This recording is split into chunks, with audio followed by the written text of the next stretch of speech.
पहले तो इसका मीनिंग समझ लेते हैं। कंपाउंड का मतलब है, जैसे एक छोटा सा एग्जांपल लेते हैं। आपने 100 रुपए कहीं पे डिपॉजिट किए, रेट ऑफ इंटरेस्ट है मान लेते हैं 5% का पर एनम है। तो 1 साल के बाद आपका जो पैसा है वो 100 रुपए का 105 रुपए हो गया। 100 रुपए पे 5% का इंटरेस्ट लग गया।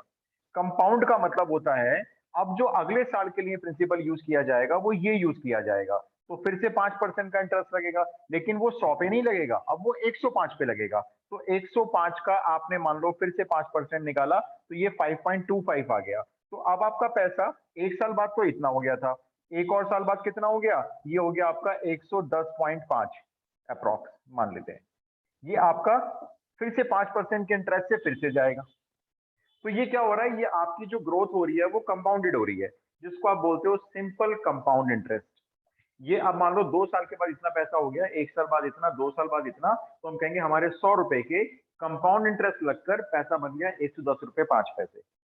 और अगर यही हम सिंपल इंटरेस्ट के अकॉर्डिंग कैलकुलेट करें, तो हर साल आपका प्रिंसिपल अमाउंट इतना ही लिया जाएगा।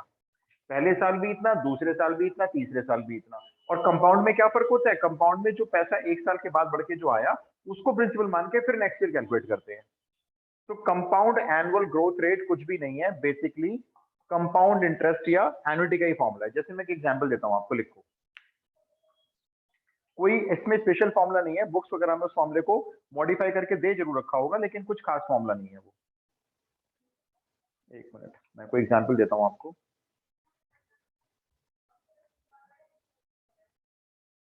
जैसे लिखो आप क्वेश्चन है, मैं बोलूं क्वेश्चन बोलूं।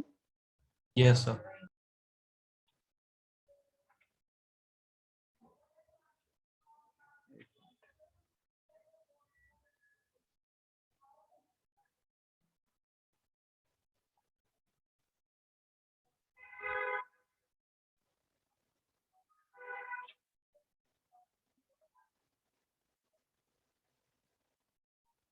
जैसे आप एक इन्वेस्टमेंट कंसिडर करो, देखो।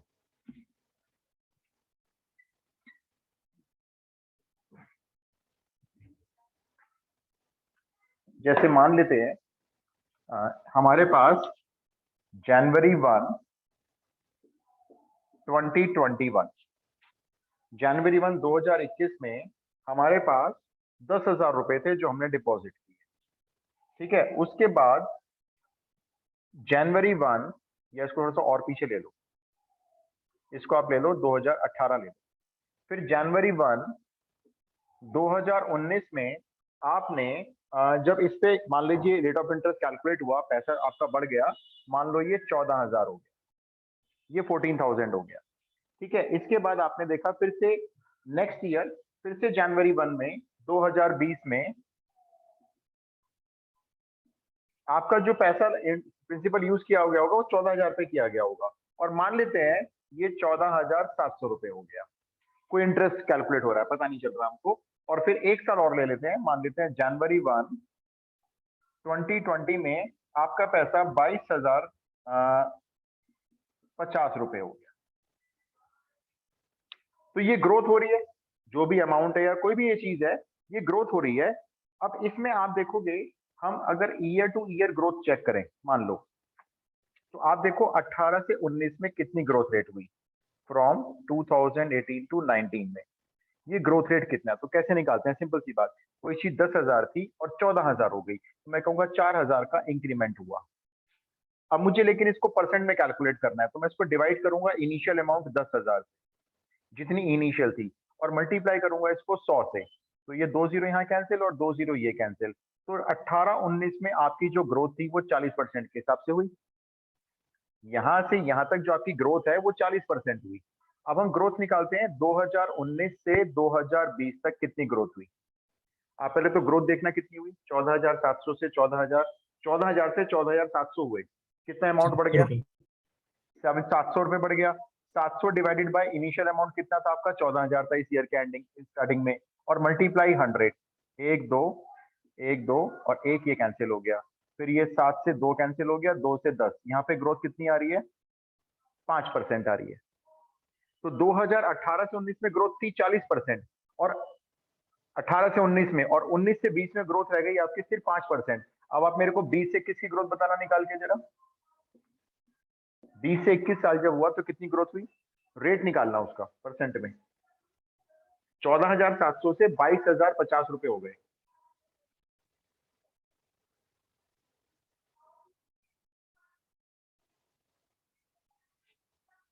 50%। 50%। भाई ग्रोथ से हाँ माइनस करके निकाल ली होगी आपने।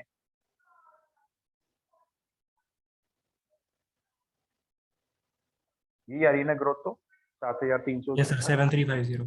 ठीक है, एंड डिवाइडेड बाय आपने ले लिया ये जो अमाउंट पे ग्रोथ हुई, और मल्टीप्लाई कर दिया आपने इसको 50 से, तो आपने कहा ये आ रहा है 50%। तो एक हमें जो शेड्यूल दिया हुआ था पैसे की ग्रोथ जो दिख रही थी या किसी भी चीज की ग्रोथ हमें दिख रही थी, तो वो year to year growth rate आपका चेंज हो रहा है। पहले जब एक साल बीता तो 40% की ग्रोथ देखी गई, उसके बाद ग्रोथ कम हुई, काफी कम हुई, 5% हुई, उसके बाद फिर से बहुत ज्यादा हाइक कर गई, ग्रोथ 50% हुई। तो अब आपको ये बताना है एक एवरेज में कितनी ग्रोथ रेट हो रही है, एक एवरेज में कितना पैसा बढ़ रहा है। तो 40%, 5%, 50% और भी आगे जा सकती है, ये ईयर टू ईयर आगे बढ़ सकता है। तो एक आपको क्या करना है, एक एनुअल ग्रोथ रेट निकालना है, वो भी कंपाउंड करके निकालना है। तो उसके लिए बहुत ही सिंपल फॉर्मूला क्या है, जैसे देखो आपका ये फॉर्मूला होता था ना, amount is equals to principal 1 plus I to the power N. ये फॉर्मूला होता है ना आपका, amount is yes equals to principal 1 plus I to the yes power sir. N. तो अब आप इसमें पहले तो यहाँ पे इस p को डिवाइड में रख दो, ये जो p है ना प्रिंसिपल, इसको अमाउंट के डिवाइड में रख दो, तो आप कहोगे ये बन गया a अपॉन p। उसके बाद आप ये वाली n पावर हटा दोगे यहाँ से, ये n पावर अगर हटाओगे तो वो n पावर इधर आ जाएगी, वहां से हटेगी तो लेफ्ट हैंड साइड पे आएगी। अच्छा बताओ उधर n है तो इधर कितनी आ जाएगी, अगर वहां से मैं n पावर को हटाऊंगा तो इधर आएगी वो, तो यहाँ कितनी शो करूंगा फिर मैं पावर, आएगी तो पावर में, नहीं मालूम।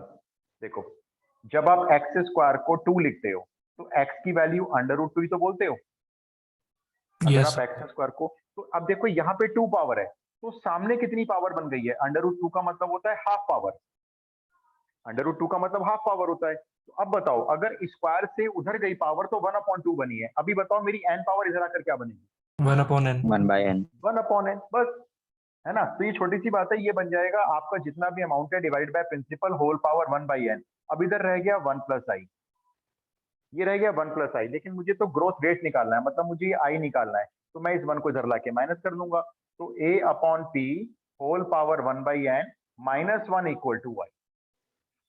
तो कोई स्पेशल डेरिवेशन नहीं है इस फॉर्मूले के लिए, तो अभी हम इसको ऐसे कह सकते हैं। आपको नोट करना है क्या एग्जाम्पल ये वाला, तो कर लिया।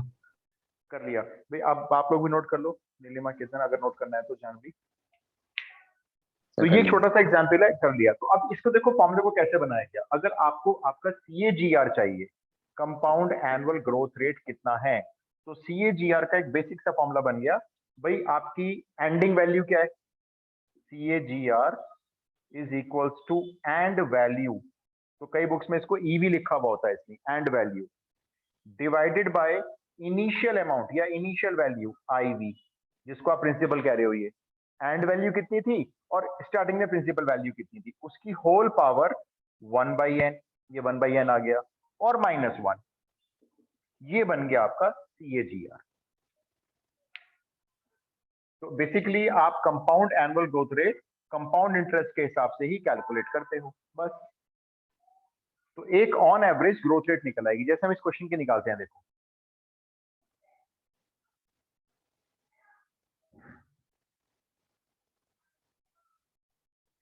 इसी क्वेश्चन की निकालते हैं।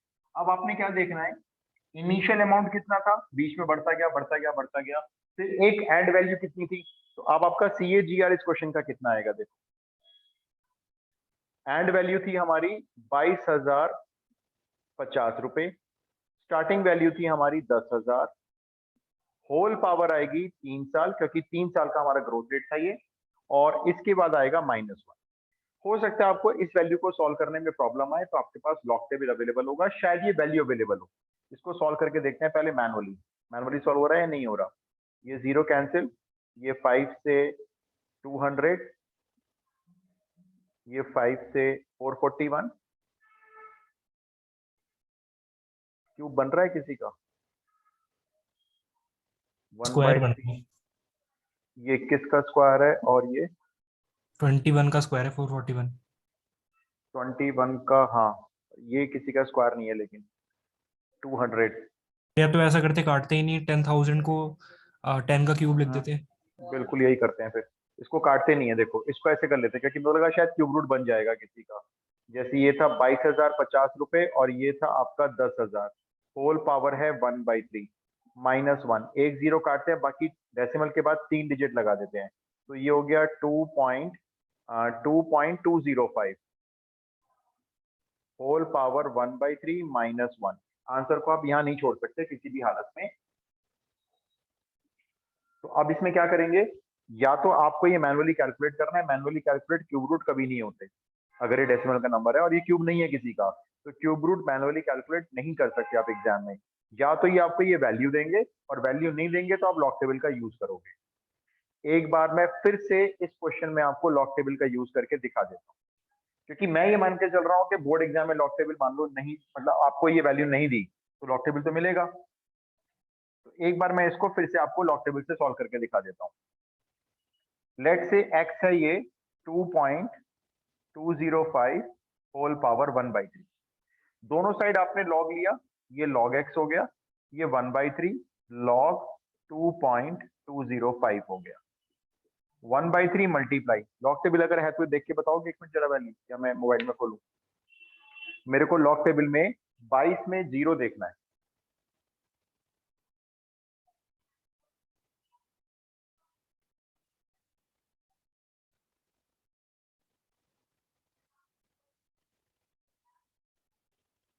लॉग टेबल देख रहे हो कोई? मैं देख रहा हूँ। 22 में जीरो और मीन डिफरेंस 5 होना चाहिए।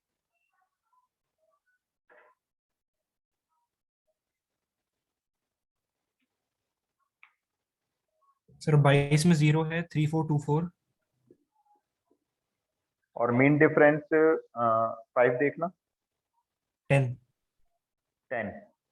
तो 3434 हो गई वैल्यू, ये 3434 हो गई।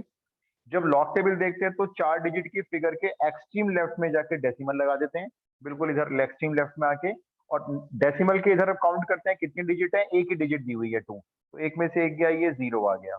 अब इसको 3 से डिवाइड कर लेते हैं, तो 0.3 इंटू 1 3, 3 इंटू 1 3, 3 4 जा 12 और 3 4 जा 12, बस अप्रोक्सीमेटली इतना ही ले लेते हैं, 0.1144। अब इसका देखेंगे anti log. Anti log table में क्या रीड करोगे बताना, रीड क्या पॉइंट करोगे? वन वन पॉइंट वन हाँ वन पॉइंट, 0.11 में 4 और फिर मीन डिफरेंस 4, एक बार देख के बता दो। 0.11 में 4 और मीन डिफरेंस 4।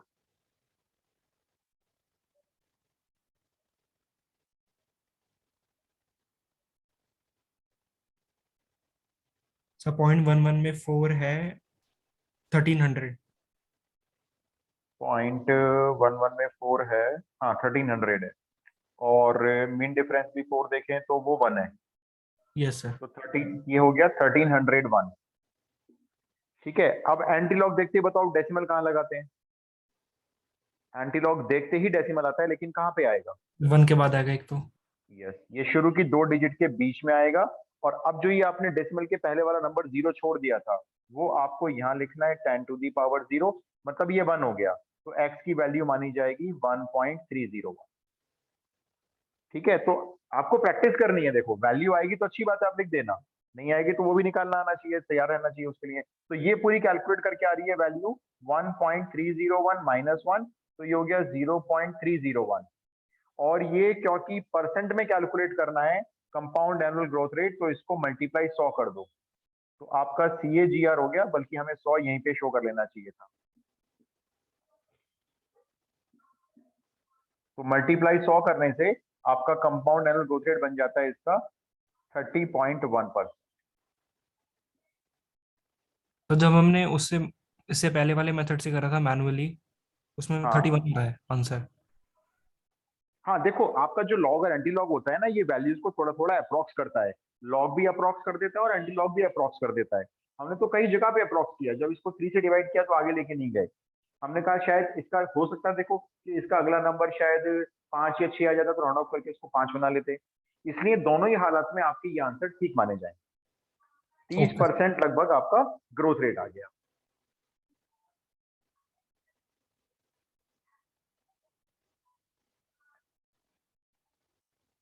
तो हो गया। एक्चुअली ओके, मतलब हम ये मान के चलते हैं कंपाउंड एनुअली ग्रोथ रेट का मतलब कि हर साल जो एवरेज आ रहा था ग्रोथ का, वो 30% का एवरेज अप्रोक्सीमेटली हो। यस। ठीक है ना, मतलब ये एक्चुअली ये ट्रू ग्रोथ रेट नहीं होता बेसिकली देखा जाए तो, लेकिन हाँ एक रिप्रेजेंटेशन, मतलब एक फिगर कह सकते हो आप, जो ये हमको बताती है कि किस रेट से आपकी इन्वेस्टमेंट हर साल सेम रेट से बढ़ी है। तो हम कहेंगे हर साल हमारी जो इन्वेस्टमेंट है वो लगभग 30.1 रेट से हर साल बढ़ी है। अच्छा, एक मैं और क्वेश्चन आपको देता हूँ, फिर एक नेक्स्ट टॉपिक और कर लेते हैं, क्योंकि इसमें ना देखो ज्यादा कुछ है नहीं ग्रोथ रेट में। अ,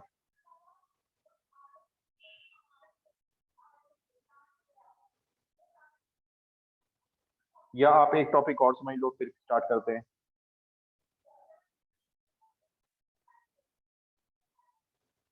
ईएमआई का फॉर्मूला तो याद हो गया होगा ना आपको, जो ईएमआई का फॉर्मूला हमने ड्राइव किया था, पी अपॉन 1 - 1 + i⁻⁻n। बस आप ये फॉर्मूले याद रखना, कहीं कंफ्यूजन करके कोई -n का +n मत कराना।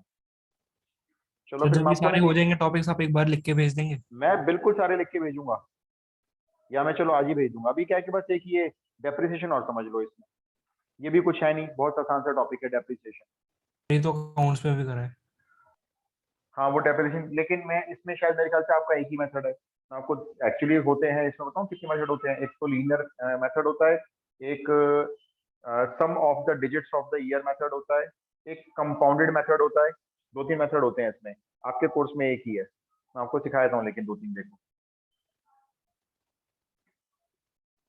तो बस ये लास्ट टॉपिक है फिर? नहीं, आपका इसके बाद एक वो बचा है ना अभी, टाइम सीरीज, मूविंग एवरेज है जो, और एक आपका बचा है इसमें टी टेस्ट। बस सिलेबस तो हमारे काबू में है। मेरे को लग रहा था सिलेबस काफी ज्यादा पेंडिंग है, लेकिन सिलेबस काबू में है। इन चीजों को जब आप दोबारा करोगे ना तो आपको लगेगा कि बड़े आसान है,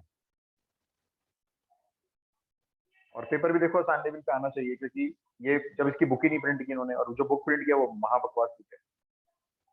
चलो जी, अब देखो डेप्रिसिएशन होता क्या है, पहले कुछ टर्म्स लिख लेते हैं। डेप्रिसिएशन का मतलब होता है वैल्यू का ईयर टू ईयर या टाइम टू टाइम का कम होते जाना। जैसे जब हम कोई भी मशीन खरीदते हैं, फॉर एग्जाम्पल हम कार या कोई स्कूटी या कोई बाइक खरीदते हैं, तो जिस रेट पे हम खरीदते हैं और जब उसको बेचने जाते हैं तो किसी भी हालत में हमें सेम रेट नहीं मिलता, वो कम की बिकती है मार्केट में। 5 लाख की कार अगर नहीं है और आपने उसको शोरूम से बाहर निकाल के अगर बाहर बेचने भी चले गए, जबकि वो चली भी नहीं है अभी, तो भी उसके रेट वहां पे कम हो जाएंगे। 5 हजार की कार हो सकता है 4,90,000 या 4,95,000 में आपकी बिक जाए, अगर वो शोरूम से बाहर आके बेची भी जाएगी। तो इसका मतलब क्या हुआ, वहां पे वैल्यू डेप्रिसिएट हुई। कोई भी मशीन जब रन करती है तो वियर एंड टीयर की वजह से मशीन खराब होने लगती है, तो हम कहते हैं उस पर डेप्रिसिएशन हो गया। लैंड लैंड डेप्रिसिएट नहीं करती है जनरली। लैंड होते हैं, हाउस होते हैं, बिल्डिंग्स होती हैं, जब आदमी खरीदता है तो इन्वेस्टमेंट पर्पज के हिसाब से खरीदता है। वो सोचता है कि 10-15 साल बाद जाके मुझे पैसा फालतू मिलने वाला है। तो हमें जितने क्वेश्चन डेप्रिसिएशन के मिलेंगे ज्यादातर, वो सारे के सारे क्वेश्चन मशीन के ऊपर बेस्ड होते हैं, क्योंकि मशीन ये माना जाता है कि वो हर हालत में डेप्रिसिएट ही होनी है, टाइम टू टाइम उसकी वैल्यू डेप्रिसिएट होनी है। एक एग्जाम्पल लेते हैं, अभी इसके 2 मेथड सिखाऊंगा मैं आपको। देखो एक एग्जाम्पल लेते हैं, एक मशीन है, उसकी जो कॉस्टिंग है मान लेते हैं 50,000 रुपए, जेके ठकराल का एग्जाम्पल ले रहा हूँ ये, 50,000 रुपए, और आपको बताया जाएगा इस मशीन की लाइफ कितनी है। इसकी जो यूजफुल लाइफ है या लाइफ स्पैन जो है इसका, वो बताया जाएगा। यूजफुल लाइफ है इसकी, सपोज करते हैं 4 ईयर, मतलब 4 साल बाद जाके इसकी जो ये कीमत है ये 50,000 से घट जाएगी। अब ये कितनी घट जाएगी ये भी आपको बताया जाता है। ये कहते हैं इसकी स्क्रैप वैल्यू मिलेगी आपको। कई बार स्क्रैप वैल्यू 0 भी होगी, कई बार स्क्रैप वैल्यू कुछ अमाउंट भी होगा। स्क्रैप वैल्यू समझते हो क्या होती है? यस। इसका मतलब देखो सीधा सीधा हो गया, अगर आप नई मशीन आज खरीद के लाए हो, 50,000 रुपए दे आए हम उसे, और हम नई मशीन खरीद के ले आए और 4 साल उसको अच्छे से यूज कर लिया, यूज किया नहीं किया मालूम नहीं, तो यूजफुल लाइफ उसकी 4 साल है, तो ये माना जाएगा 4 साल आपने यूज किया। यूजफुल लाइफ 4 साल के बाद जब आप इसको बेचने जाओगे तो आपको मिलेंगे उस मशीन के खाली 10,000 रुपए। तो डिप्रिसिएट वैल्यू मेरे हिसाब से हुई 40,000 रुपए 4 साल में। मैं कहूंगा मेरा जो पैसा घट गया 4 साल में कितना हो गया, मेरे को 10,000 मिले, तो मेरा पैसा 40,000 रुपए घट गया 4 साल, राइट। तो अब देखो सीधा सीधा 4 साल में मेरा 40,000 घट गया, तो ये कहलाता है आपका linear depreciation method. Linear depreciation method, LDPB कहते हैं इसको। लीनियर मतलब सीधा सीधा माइनस कर लो। कैसे निकालेंगे डेप्रिसिएशन? डी से शो कर सकते हो। जितनी भी आपकी कॉस्टिंग थी माइनस स्क्रैप वैल्यू। भाई डिप्रिसिएशन कैसे निकालेंगे? मैंने ऐसे निकाला, 50,000 में से 10,000 माइनस करके मैंने पता लगा लिया कितना डिप्रिसिएशन हुआ, और कितने साल में हुआ वो आप डिवाइड में एन रख दो। तो आपका डिप्रिसिएशन देखो पर ईयर का कितना आ गया, 50,000 minus scrap value 10,000 divided by 4 साल। ये मेरा डिप्रिसिएशन ऑन एवरेज 40,000 अपॉन 4 करेंगे तो 10,000 रुपए का मैं कहूंगा मेरे को एनुअल जो है डेप्रिसिएशन लगभग इतना पड़ रहा है। हर साल मेरा ये मशीन की कीमत 10,000 रुपए कम हो जाती है। इतना सही में आएगा तो मैं आपको आगे बताऊंगा, इतना बताऊं। तो क्लियर है ना? तो ये देखो ये कॉमन सेंस है, कोई इसमें कोई रॉकेट फॉर्मूला नहीं है, कोई रॉकेट साइंस नहीं है। सिंपल सिंपल कितना डिप्रिसिएशन हुआ है जी, 50,000 की चीज 10,000 में रह गई, 40,000 घट गई। कितने साल में घटे? 4 साल में। तो एक साल का लगभग डेप्रिसिएशन कितना हुआ ऑन एवरेज? हम कहेंगे हर साल हमारा 10,000 रुपया मशीन पे कट रहा है। अच्छा, ये तो हमने निकाल दिया। अब आपको कहेंगे इसका डेप्रिसिएशन का अब आप एक कंस्ट्रक्ट टेबल बनाओ, शेड्यूल बना के दिखाओ कि हर साल कैसे कैसे काम हुआ होगा, हर साल आपकी वैल्यू कितनी कम हुई होगी और कितनी बची होगी। आप ये नोट करो, यहाँ पे टेबल बना के दिखाता हूँ मैं आपको कैसे बनाना है शेड्यूल इसका। भैया सब। आपको कुछ यहाँ पे रेट क्या डेप्रिसिएशन का? हाँ, वो भी पूछेंगे, मैं बताऊंगा, वो भी लास्ट में भी निकालेंगे कि किस रेट से आपका पैसा कम हुआ। रेट क्या है डेप्रिसिएशन का, परसेंट में निकाल के बताओ। देखो रेट तो अभी निकाल लो चाहो तो। भाई 40,000 रुपए डेप्रिसिएट हुए, 40,000 डेप्रिसिएट हो गया ना आपका, 40,000 का अमाउंट डेप्रिसिएशन अमाउंट हो गया। तो कितना? 40,000 रुपए घटे, और जबकि कितने घट रहे हैं हमारे हर साल? 10,000 रुपए, है ना? तो 10,000 रुपए आपके डिप्रिसिएट हो रहे हैं किस अमाउंट पे? आप इसका जो डेप्रिसिएशन ऑन एवरेज ले रहे हो हर साल का, वो टोटल अमाउंट आपका 40,000 है। 40,000 पे आपका डेप्रिसिएशन 10,000 बनता है। पूरा टोटल पूरा जो डेप्रिसिएशन है वो 40,000 है, वो तो आपने डिवाइड में रखा, और ऑन एवरेज आपका ईयर का डेप्रिसिएशन है 10,000, और इसको मल्टीप्लाई कर दो 100 से, ये निकल आएगा डेप्रिसिएशन का रेट कितना है। खत्म, अगर Yes. रेट पूछता है तो। अब इसमें एक चीज और आती है, भाई इसका शेड्यूल पूछ सकता है, बनाने को दे दे शेड्यूल, कि भाई आप हर साल का जरा शेड्यूल बना के दिखाओ। तो वो कितना आसान काम है, ये मैं भी लिखवा दूंगा आपको। जी आप नोट करोगे तो मैं रख कर दूंगा, ये एग्जाम्पल नोट सर कर लिया नोट। ठीक है। अब आप देखो इसका जो शेड्यूल बना के दिखाना है वो एक टेबल बना के दिखाओगे आप, बहुत ही आसान काम, मतलब 8 10th का बच्चा भी 8 9 का बच्चा भी इसको आराम से बना देता है। बस आप कॉलम की हेडिंग देख लो क्या क्या होती है। तो यहाँ पे तो आपको लिखने हैं सबसे एक्सट्रीम लेफ्ट में ईयर, कितने ईयर का डेप्रिसिएशन है? 4 साल का है, 1 2 3 4, ये आपके ईयर हो गए। उसके बाद आपको यहाँ लिखनी होती है क्या बोलते हैं उसको, मैं नाम भूल गया। जैसे मान लो अभी आपकी मशीन 50,000 की है, तो एक साल बाद वो मशीन 40,000 की रह गई, 10,000 डेप्रिसिएशन हो गया, उसको क्या बोलते हैं उस अमाउंट? Return down value? नहीं, एक प्रॉपर बुक वैल्यू, मुझे याद नहीं आ रहा था इसका नाम, बुक वैल्यू कहलाती है, बुक वैल्यू। और आप यहां लिख लो at the beginning of the year या period, at beginning of the year. वैसे लिखने की जरूरत नहीं होती, बिगिनिंग में लिखी जाती है बुक वैल्यू। और उसके बाद आपका बुक वैल्यू दोबारा से at the end of the year, at the end of the year, ये 3 चीज लिखनी है आपको। तो ईयर हो गया आपका, बुक वैल्यू बिगिनिंग में कितनी थी शुरुआत में ईयर के, और फिर एक साल के बाद कितनी थी। तो अब मेरे को बताओ, जब साल की स्टार्टिंग हुई, जिस दिन मशीन खरीद के लाए आप, उस दिन उसकी बुक वैल्यू क्या थी बिगिनिंग ऑफ द ईयर? 50,000 थी, ठीक है, 50,000 रुपए थी। डेप्रिसिएशन लगा इस पे 10,000, एनुअल हमने निकाल लिया ऑन एवरेज। तो एक साल के बाद इसकी बुक वैल्यू कितनी होगी अगर हम एक साल के बाद ही बेच दें मान लो इस मशीन को? तो 40,000। कितना सिंपल काम है देखो, 40,000 की बिकेगी अगर हम एक साल के बाद बेचेंगे। अच्छा, अब मान लो हमने नहीं बेचा, हमने कहा भाई अब बुक वैल्यू कब, सेकंड ईयर आ गया, सेकंड ईयर के बिगिनिंग में कितनी है भाई? वो तो 40,000 है। डिप्रिसिएशन फिर लगा इस पे 10,000 का, तो अब बुक वैल्यू कितनी हो गई 2 साल बाद? अब बुक वैल्यू रह गई आपकी 30,000 रुपए। बस ये करते जाओ, फिर ये 30,000 हो गई थर्ड ईयर के बिगनिंग में, और थर्ड ईयर के एंड में 10,000 रुपए फिर घट गए मशीन पे, अब रह गई वो 20,000 रुपए। 3 साल के बाद बुक वैल्यू आपकी मशीन की 20,000 है। अब आ गया चौथे साल की स्टार्टिंग, चौथे साल की स्टार्टिंग में मशीन 20,000 की रह गई है, पूरे साल उसको अच्छे से चला लिया, अब कितनी रह गई है जी बुक वैल्यू 4 साल बाद? अब 10,000 रह गई है। ये रहा डेप्रिसिएशन टेबल, इतना करना होता यही है बस। है, बस खत्म। अभी आपको मैं एक मेथड और सिखाऊंगा।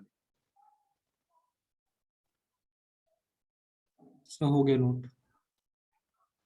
ठीक है, तो अब एक काम करो, ये टेबल आपसे बनवा के पूछ सकते हैं, देखो बना के बता देना ये, और उसके बाद आपसे पूछेंगे डेप्रिसिएशन का रेट परसेंट कितना हुआ।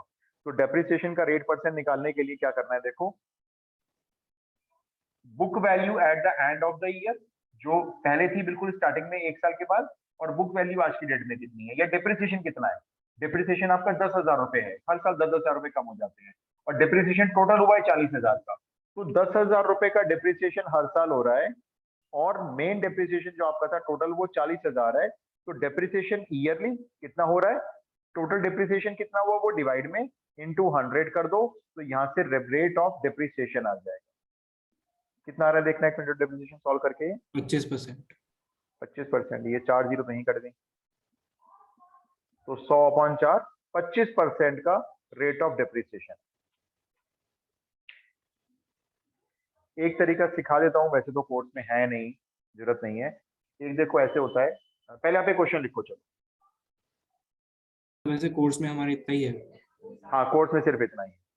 क्वेश्चन आपके हर टॉपिक से आएगा, हर टॉपिक को पकड़ेंगे, ये जितने टॉपिक दिए हुए हैं वो 2 नंबर में आए, 3 नंबर में आए। जैसे एलपीपी है, मैं एक्सपेक्ट कर रहा हूँ एलपीपी क्वेश्चन में बोर्ड में कह रहे हैं 6 नंबर की आएगी, तो 6 नंबर में एक 4 नंबर की तो पक्का आएगी, जहां तक मेरा ख्याल है ट्रांसपोर्टेशन प्रॉब्लम जो हमने की थी, या मैन्युफैक्चरिंग प्रॉब्लम आएगी, और एक 2 नंबर में आएगी। 2 नंबर में सॉल्व मत करना उसको, 2 नंबर में क्या करना है, सिर्फ वो कहेंगे फॉर्मुलेट करो इसको। तो आप बनाते हो ना सब्जेक्ट टू द कांस्टेंट बनाते थे, वो बनाने हैं आपको, और एक ऑब्जेक्टिव फंक्शन बना के आना है। ऑब्जेक्टिव फंक्शन में आप जेड से शो करते थे, मैक्सिमम करना है या मिनिमम करना होता था, प्रॉफिट है तो मैक्सिमम, कॉस्ट है तो मिनिमम, ये बना के छोड़ देना होता है 2 मार्क्स में। और अगर 4 मार्क्स में है तो उसको सॉल्व भी करना है, ग्राफ बना। सर अप्लाइड मैथ्स वाली हैंडबुक में एक दो क्वेश्चंस में मुझे आ रही थी प्रॉब्लम एलपीपी इसमें की। एलपीपी में? अच्छा, यस। कौन से क्वेश्चन? अच्छा चलो पहले क्वेश्चन लिखो, फिर प्रॉब्लम ले लेता हूँ, इसका क्वेश्चन यस। लिखो पहले।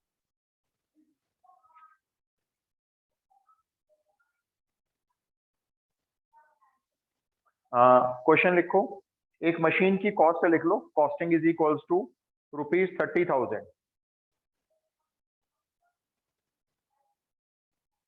₹30,000, यूजफुल लाइफ 13 ईयर्स, 13 साल, useful life 13 years, and scrap value 4,000 रुपए, ₹4,000।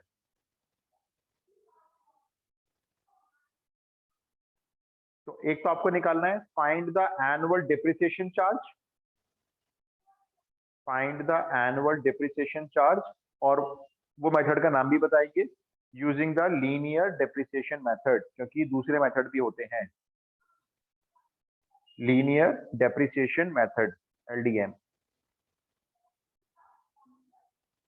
ये जरा बताना आंसर निकाल के, बस डेप्रिसिएशन बताना है, कोई शेड्यूल नहीं दिखाना आपको 13 साल का। 2000। 2000, और किसी बच्चे का आंसर? सेकंड शो का काम है, बहुत सेकंड होगा। Yes sir 2000। 2000 So simple, 2000. Correct. तो डेप्रिसिएशन आपने लिखना है D is equals to cost value या cost price minus scrap value, कितने की अभी रह गई है, एंड डिवाइडेड बाय कितने साल में हुई है ये। तो कॉस्ट वैल्यू है 30,000, स्क्रैप वैल्यू है आपकी 4,000, 13 साल में, 13 में से 4 गए 26,000, आपका डिप्रिसिएशन आता है 2,000, खत्म, रुपीज। जरा रेट ऑफ डिप्रिसिएशन और बता दो, रेट ऑफ डिप्रिसिएशन और निकाल के बता दो।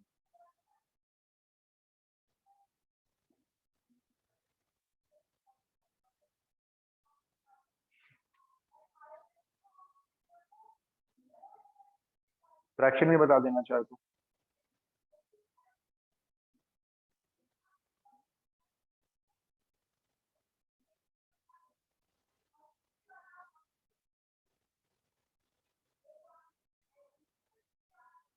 सर 7.6।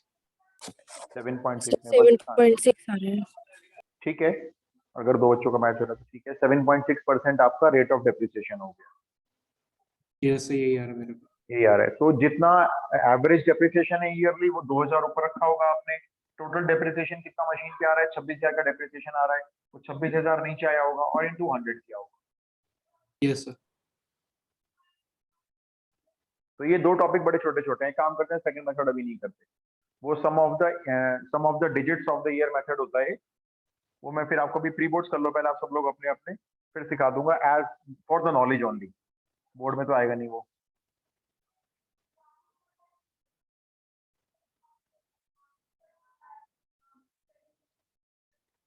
अब आपके इसमें बची है मूविंग एवरेज, और एक आपका बचा है डेफर्ड एन्युटी है नहीं आपके पास, परपेचुइटी हो गया, सिंकिंग फंड हो गया, एक टी टेस्ट बचा है, और मेरे ख्याल से बस खत्म।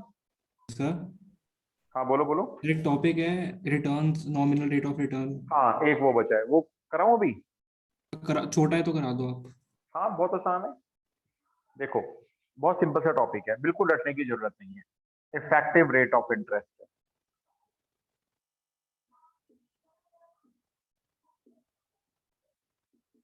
Effective rate of interest, suppose करो मैं एक एग्जांपल ले रहा हूँ रैंडम में। 100 रुपए आपका प्रिंसिपल अमाउंट है, रेट ऑफ इंटरेस्ट है मान लेते हैं चलो 4% per annum, compounded half yearly. ठीक है, तो आपको मुझे बताना है अमाउंट कितना हो जाएगा आफ्टर 1 ईयर। कंपाउंड इंटरेस्ट लग रहा है, तो 104। सिंपल एक एप्लीकेशन हो गई भाई। आपको 100 रुपए पे 4% का पर एनम इंटरेस्ट लगा रहा है, लेकिन कंपाउंडेड हाफ ईयरली है, और 1 साल के बाद आपको मुझे बताना है कितना पैसा आपका हो जाएगा। कैसे कैलकुलेट करोगे भाई? Simple, a is equals to P 1 plus I to the power n। तो अमाउंट तो निकालना है, प्रिंसिपल 100 रुपए है, ये बता दो इंटरेस्ट एक्यूर्ड कितना है, इंटरेस्ट कितना लगेगा? 4% per annum compounded half yearly है, नहीं मालूम? 2% लगेगा ना भाई, पर एनम है, आप इसे कंपाउंड कर लो हाफ ईयरली, तो डिवाइड 2 कर दो, और परसेंट है तो 0.02 हो गया। और 1 साल में कितने हाफ ईयर होते हैं ये बता दो? 2। तो यहाँ पावर में 2 आ गया। कैलकुलेट कर लेते हैं इसको। 100 मल्टीप्लाई 1.02 का होल स्क्वायर, 100 मल्टीप्लाई 1.02 का होल स्क्वायर पे कितना होता है जरा बताना करके एक मिनट, कैलकुलेटर से बता दो। 100 मल्टीप्लाई 1.02 का होल स्क्वायर करना है, 102 का होल स्क्वायर कर लो। 1.0404। 1.30, कितने दोबारा बोलना? 0404 है। 1.0404। ठीक है, इसको 100 मल्टीप्लाई कर लो तो ये हो गया 130.404। 1.0404 होगा सर 3 नहीं है उसमें। अच्छा 1.0404 है, okay sorry.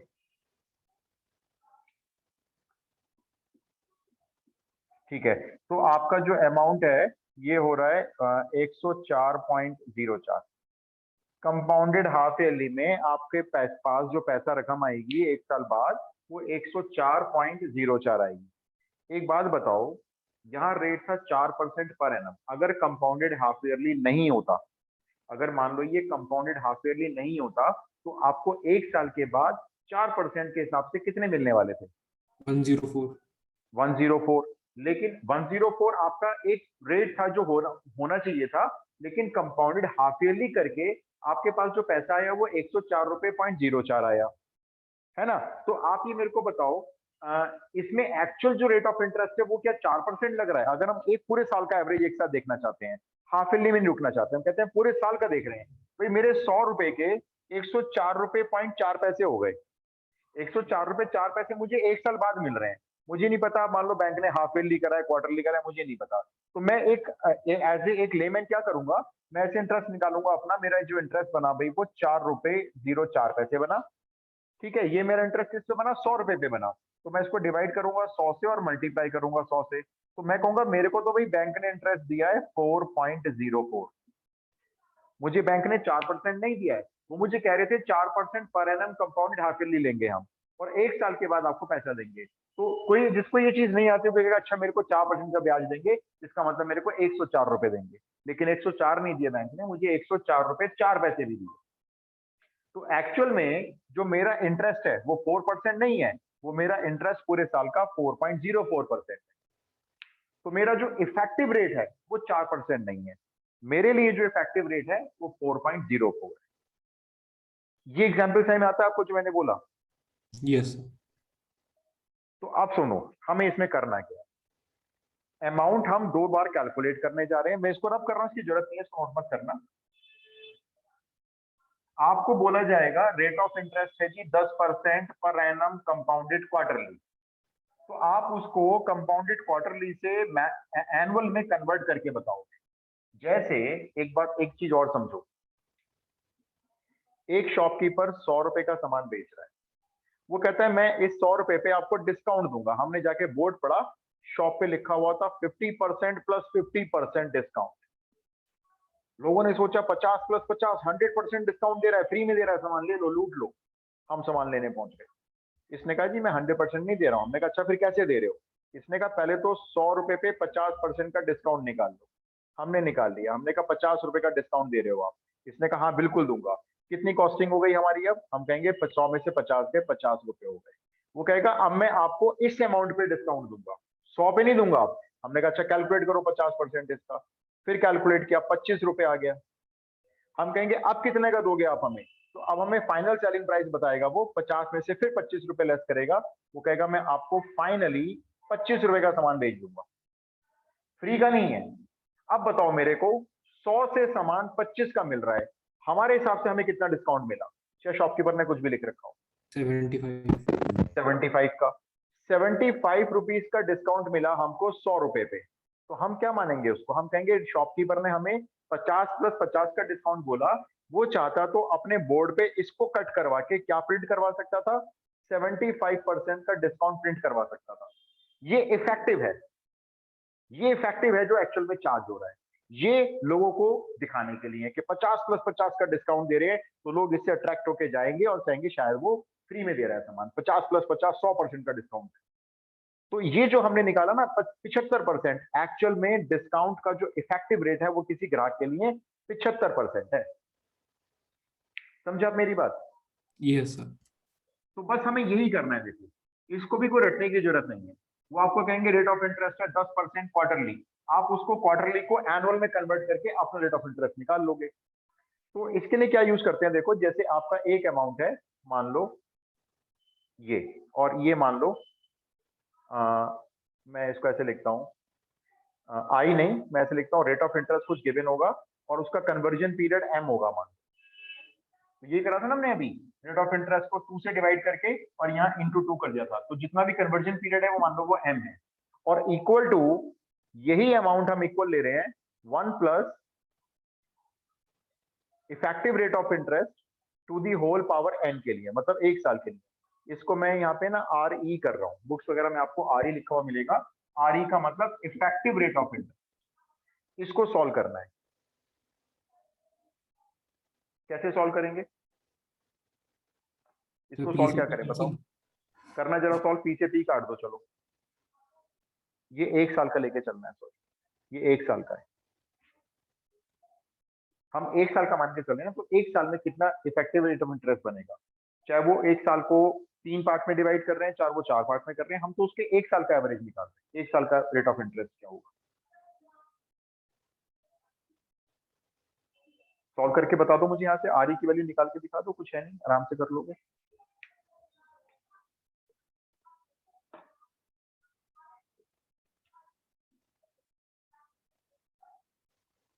One plus R upon M की पावर एम माइनस 1।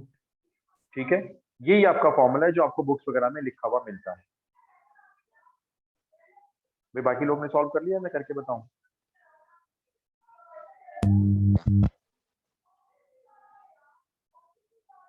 देखो ना, ये आपका सिंपल है, ये पी से पी कैंसिल हो गया।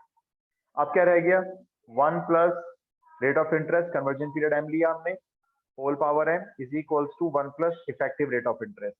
तो इफेक्टिव रेट ऑफ इंटरेस्ट अगर निकालना है तो 1 plus R by M whole power M minus 1। तो इसमें जो आपका जो इंटरेस्ट है वो एम पीरियड पर कन्वर्जन है। जैसे क्वार्टरली है तो क्वार्टरली में आपका ये 4 हो जाएगा, ये 4 हो जाएगा। मान लो आपका हाफ ईयरली है तो रेट ऑफ इंटरेस्ट 2 से डिवाइड हो जाएगा, यहाँ पे 2 नंबर ऑफ हाफ ईयर्स आ जाएंगे। क्वार्टरली में 4 होगा, यहाँ पे 4 हो जाएगा। मंथली होगा तो यहाँ पे रेट ऑफ इंटरेस्ट डिवाइड 12 हो जाएगा और यहाँ पे number of month in a year आ जाएगा और -1। इसको सॉल्व करके आपका actual rate of effective interest आ जाएगा। एक तो आप इसे यूज करेंगे, लेकिन ये कब यूज करना है? जब आपका बेसिकली हाफ ईयरली होगा। ये बेसिकली कब काम आएगा? जब आपका कन्वर्जन पीरियड हाफ ईयरली होगा, क्वार्टरली होगा या मंथली होगा। हाफ ईयरली, क्वार्टरली या मंथली। अब मान लो क्वेश्चन में आ गया, पहले आप नोट कर लो, मेरी कोई चीज समझा रहा हूं बस। सर हो ये गया। पहले आप नोट कर लो, ठीक है? मंथली अब देखो, मंथली में क्या होगा? अगर आपका rate of interest monthly convert करना है तो जो भी ऐसे आपको दे रखा होगा, सपोज करो 20% इंटरेस्ट है पर एनम, कंपाउंडेड मंथली करो तो 20/12 हो जाएगा। और यहाँ पर एक साल में कितने मंथ है? फिर यहाँ 12 हो जाएगा। अभी क्वेश्चन में बताता हूँ करके इसमें, लेकिन एक चीज और नोट कर, ये रब कर दूं अगर लिख लिया है तो? Yes sir. चलो यहाँ लिख लेते। Effective rate of interest is 1 plus R by M whole power M minus 1। अब मान लो कंपाउंडेड हाफ ईयरली भी नहीं है, कंपाउंडेड क्वार्टरली भी नहीं है, कंपाउंडेड मंथली भी नहीं है, कंपाउंडेड कॉन्टिन्यूसली है।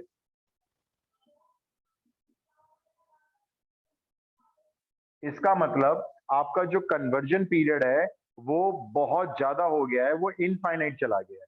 मतलब जो एम की वैल्यू है, ये हाफ ईयरली नहीं बोल रहे हैं, क्वार्टरली नहीं बोल रहे हैं, ये आप कह रहे हैं कंपाउंडेड कॉन्टिन्यूसली हो रहा है।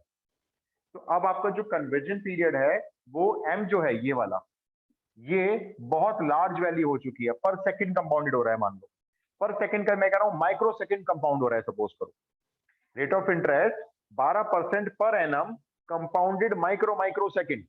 अब फंस गए हम कि अब डिवाइड में हम क्या लेंगे?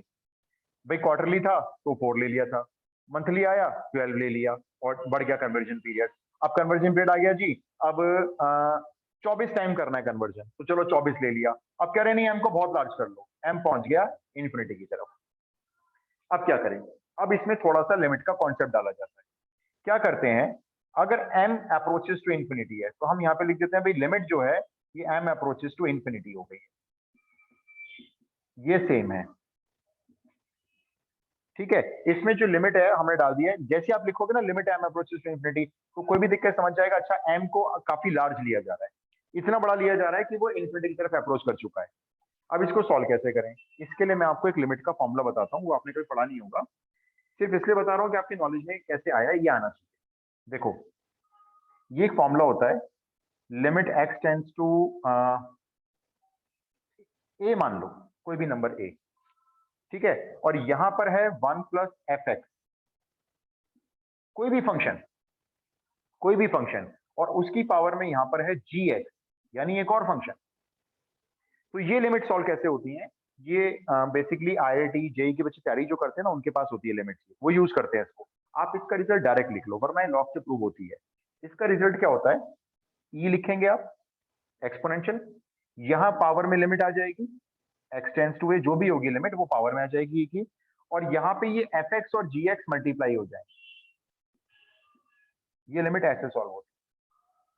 आई रिपीट, 1 प्लस fx, 1 का ऐड होना जरूरी होता है, 1 प्लस fx है और ये पूरा ब्रैकेट में है, होल पावर में यहाँ पे gx एक फंक्शन है, और यहाँ पर x अप्रोच कर रहा है किसी नंबर की तरफ, कोई भी नंबर ले लो आप, चाहे इन्फिनिटी क्यों ना ले लो। तो आप इसको लिमिट को इवैल्यूएट कैसे करते हैं? e टू द पावर में वही लिमिट लिखते हैं और इस fx को gx से मल्टीप्लाई करते हैं। अभी देखो मैं इसमें वही काम करने जा रहा हूँ। ये मेरा fx है r बाई m, ये मेरा फंक्शन है m, और ये मेरा gx है। तो मैं इसको कैसे लिखूंगा बताओ, e टू दी पावर में बताओ कितनी लिमिट लिखूंगा मैं, m tends to infinity.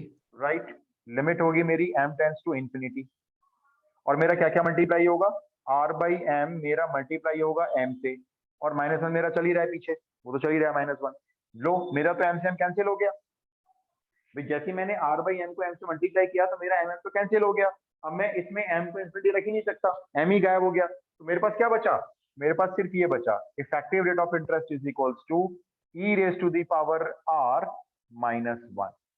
मैंने लिमिट को हटा दिया, मैं क्या करूं, जब लिमिट यहाँ पे m अप्रोचेस टू इंफिनिटी आनी थी वो टाइम मैंने कैंसिल ही हो गया, तो लिमिट मेरे किसी काम की नहीं है, इसका मतलब m कुछ भी बहुत बड़ा भी हो जाएगा तो मैं एक्सपोनेंट में e to the power r लिखकर -1 करके इफेक्टिव रेट ऑफ इंटरेस्ट निकाल लूंगा। तो ये कब यूज करना है, ये वाला जब कंपाउंडेड कॉन्टिन्यूअसली, यानी कन्वर्जन पीरियड काफी बड़ा है।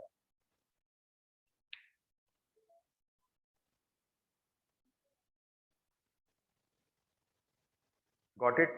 तो आपके पास दो हो गए, देखो ये कब यूज करेंगे, जब कॉन्टिन्यूअसली कन्वर्जन होगा, ये क्वार्टरली, हाफली, मंथली, उसमें यूज करेंगे ये वाला, और इफेक्टिव रेट ऑफ इंटरेस्ट निकाल।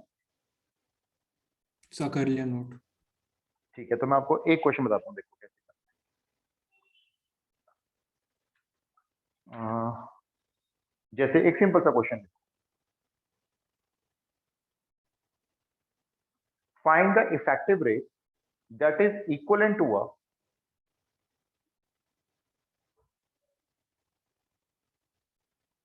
find the effective rate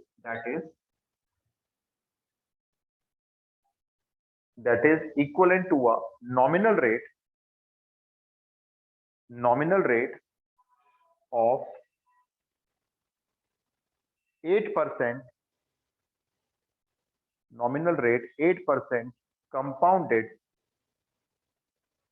8% compounded quarterly।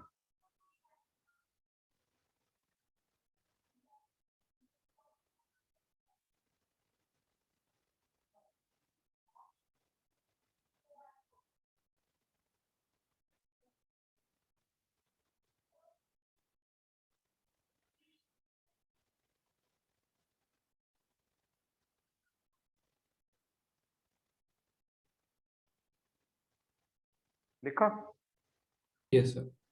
देखो कितना आसान है, आपका जो नॉमिनल रेट है वो है 8% पर एनम, कंपाउंडेड करना है क्वार्टरली।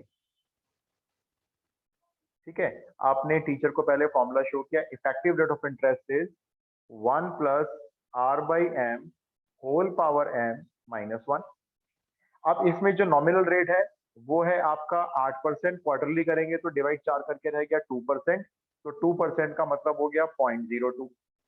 ये आया समझ में, ये कैसे लिखा है मैंने 0.02, 8% कंपाउंडेड करना है क्वार्टरली तो डिवाइड 4 हुआ, 2% बना, 2% बना तो 0.02 हो गया। और बताओ एक साल में कितने क्वार्टर होते हैं, वो मेरे को m की जगह लिखना होगा, 4। एक साल में क्वार्टर कितने 4 होते हैं, तो 4 लिख लो और -1। अब आपके पास वैल्यू आ गई 1.02 टू दी होल पावर 4 -1। अब इसको आपको सॉल्व करना पड़ेगा, वैल्यू दी हुई होगी तो अच्छी बात है, नहीं दी होगी तो आपको लॉग टेबल का यूज करना पड़ेगा। इसकी वैल्यू अगर दी हुई आ गई तो वेल एंड गुड, सीधा वैल्यू पुट करना। मेरे पास जैसे इसकी वैल्यू बुक में दी हुई है 1.0824, फिलहाल मैं लिख लेता हूँ एंड -1, तो ये आ गया 0.0824। अब रेट ऑफ इंटरेस्ट है तो अब आप इसमें फाइनल आंसर ऐसे लिख देना 0.0824 मल्टीप्लाई 100, तो आपका इफेक्टिव रेट आ गया 8.24%। इसका मतलब अगर बैंक आपको 8% पर एनम कंपाउंडेड क्वार्टरली दे रहा है तो आप बैंक को बोल सकते हो मुझे 8% पर एनम कंपाउंडेड क्वार्टरली मत दो, आप मुझे एनुअली 8.24% दे दो। बात तो एक ही है, दोनों से अमाउंट सेम आने वाला है, क्योंकि जैसे वही बात एक शॉपकीपर कह रहा था 50% प्लस 50% का डिस्काउंट ले लो, एक शॉपकीपर कह रहा है मुझसे 75% का ले लो, तो दोनों शॉपकीपर पे 100 रुपए का जो सेलिंग प्राइस निकलेगा वो सेम निकलेगा। यही कहानी इसमें हो गई। Yes sir. बोलो क्लियर है, एक उसका कर लो, चलो कॉन्टिन्यूस अगर आ जाए मान लो तो।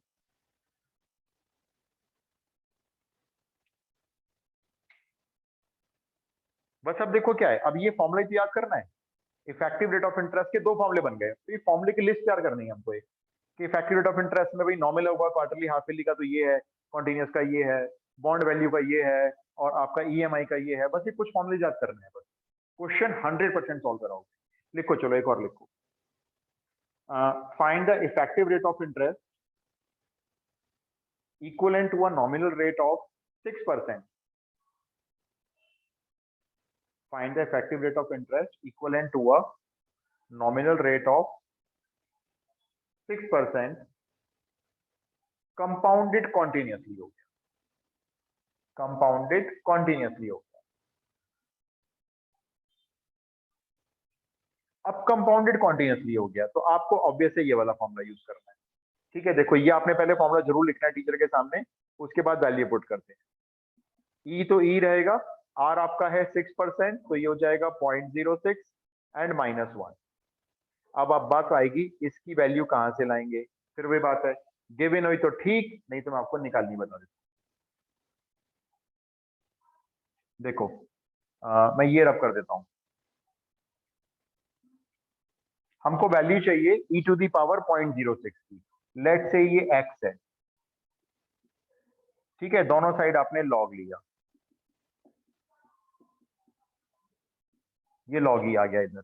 अब लॉग ई की वैल्यू पे फंसेंगे, ई कहां से लाएं, ई तो पता ही नहीं है आपको। मैं लॉग ई की वैल्यू परमानेंट याद करवा देता हूं। वैसे तो देखो ई की वैल्यू बहुत बड़ी होती है, 2.7142 इनफाइनाइट तक जाता है, ऐसे ये वैल्यू होती है इसकी 2.714, ऐसे मुझे कुछ याद, थोड़ी थोड़ी आगे भी जाती है बहुत लंबी। उसके बाद आप लॉग रख के ना, जब 2.7 की वैल्यू देखोगे लॉग में, तो मैं आपको इतनी वैल्यू परमानेंट याद करवा रहा हूँ ताकि आपका एग्जाम में टाइम वेस्ट ना हो।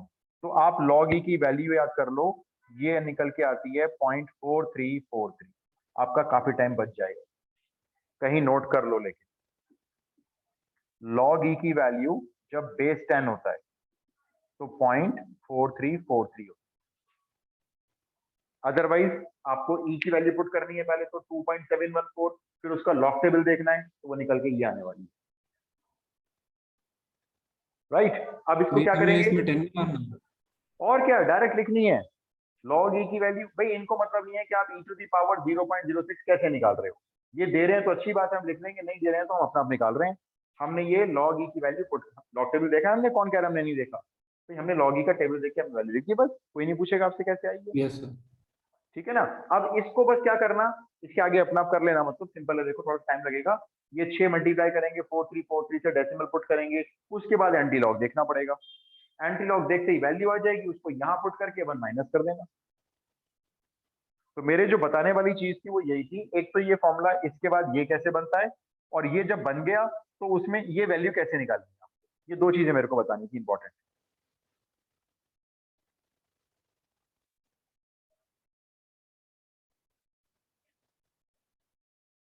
सर कर लिया। अच्छा यश, एक काम और करो यश, एक तो Yes. मुझे ना अपनी ना सारी प्रॉब्लम मुझे मेरे पर्सनल नंबर पे व्हाट्सएप कर दो। पहले मैं एक बार उनको ना सॉल्व करके आपको सेंड कर देता हूँ। आपको लगेगा मुझे सही में नहीं आया मेरा सॉल्यूशन, आपको लगता है मेरे को नहीं सही में आ रहा जो सॉल्यूशन मैंने भेजा है, फिर मैं आपको सॉल्यूशन को क्लास में बताऊंगा। एक बार पहले आप देख लो, मैं एक्सप्लेनेशन करके दे दूंगा वैसे। सर एक्चुअली मैं कह रहा था कि जब आप रिवीजन कराएंगे ना दोबारा, हाँ तो हाँ, आप उसमें एक बार ना अप्लाइड मैथ की हैंडबुक के इंपॉर्टेंट क्वेश्चन करवा देना बस। मैं उसके सारे करा दूंगा अप्लाइड हैंडबुक की, चिंता मत करो, मैं उसका प्रिंट आउट निकाल लूंगा, मैं उसके सारे करवा दूंगा। यस सर, बस यही कह रहा था मैं। ठीक है, कोई दिक्कत नहीं। फिर भी कोई प्रॉब्लम हो ना किसी को तो मुझे व्हाट्सएप कर दिया करोगे।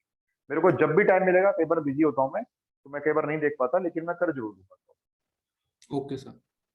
ठीक है जी, तो चलो फिर आज इतना ही करते हैं, फिर नेक्स्ट क्लास में आपका टी टेस्ट खत्म करके इसको वाइंड अप करते हैं सिलेबस को।